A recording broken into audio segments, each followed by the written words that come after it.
उत्तर प्रदेश के विधानसभा चुनाव नजदीक हैं। ऐसे में युवाओं को साधने के लिए योगी सरकार ने बड़ा तोहफा दिया है। मुख्यमंत्री योगी आदित्यनाथ ने मेडिकल एजुकेशन IIT और कौशल विकास विभाग के छात्र छात्राओं को टैबलेट और स्मार्टफोन दिए।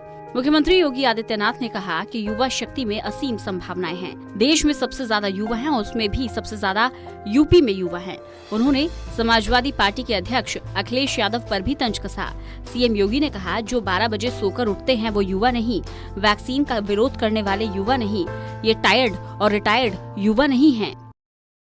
और मैं आज इसी आह्वान के साथ अटल जी के जन्म दिवस पर, इस सुशासन दिवस के अवसर पर उत्तर प्रदेश के अपने सभी युवाओं को अटल जी की उन भावनाओं का प्रतिनिधित्व करते हुए, देश के यशस्वी प्रधानमंत्री नरेंद्र मोदी जी की भावनाओं को आगे बढ़ाते हुए एक नए जज्बे के साथ खड़ा होने के आह्वान के साथ ही आप सबका आह्वान करने के लिए मैं और भारत सरकार के शिक्षा मंत्री और प्रदेश सरकार के हमारे तमाम माननीय मंत्रीगण आज इस मंच पर यहाँ पर आए हैं।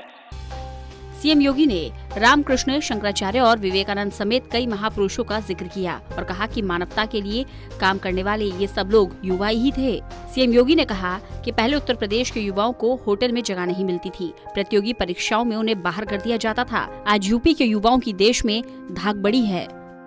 तब हमने तय किया था, तब हमने अपने अधिकारियों को जिम्मेदारी दी थी और जिम्मेदारी ये दी थी कि अब हमारे प्रदेश के बच्चों को प्रतियोगी परीक्षाओं की तैयारी करने के लिए प्रदेश के बाहर न जाना पड़े, इसके लिए हर कमिश्नरी हेडक्वार्टर पर इसकी व्यवस्था की जानी चाहिए।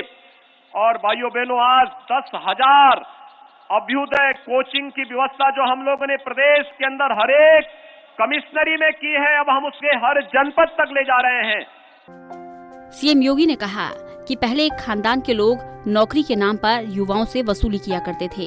तब कहीं शकुनी मामा, दुशासन या दुर्योधन वसूली के लिए निकलते थे, लेकिन अब हालात बदल गए हैं। 2017 के बाद योग्य को ही रोजगार दिया गया है।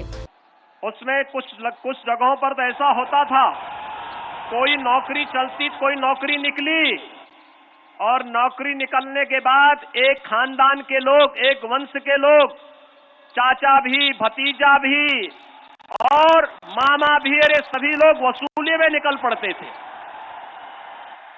ये सभी लोग निकल पड़ते थे। महाभारत का कोई रिश्ता नहीं छूटता था जो वसूली में नहीं निकलता हो। कहीं शकुनी मामा निकलता था, कहीं दुर्योधन भांजा निकलता था, कहीं कोई दुशासन निकलता था और कहीं पर कोई भतीजा निकल पड़ता था। सीएम योगी ने कहा कि रोजगार के साथ साथ कई योजनाओं को जोड़ा गया है, जिसके तहत 60 लाख युवाओं को स्वतः रोजगार से जोड़ा गया है। प्रदेश में बेरोजगारी का स्तर भी गिरा है। सीएम योगी आदित्यनाथ ने पूर्व प्रधानमंत्री अटल बिहारी वाजपेयी को भी श्रद्धांजलि दी। सीएम योगी ने पूर्व PM अटल बिहारी वाजपेयी की जयंती पर उन्हें याद किया और उनसे प्रेरणा लेने को कहा।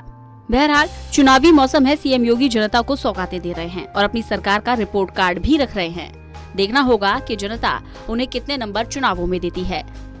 National desk, total news.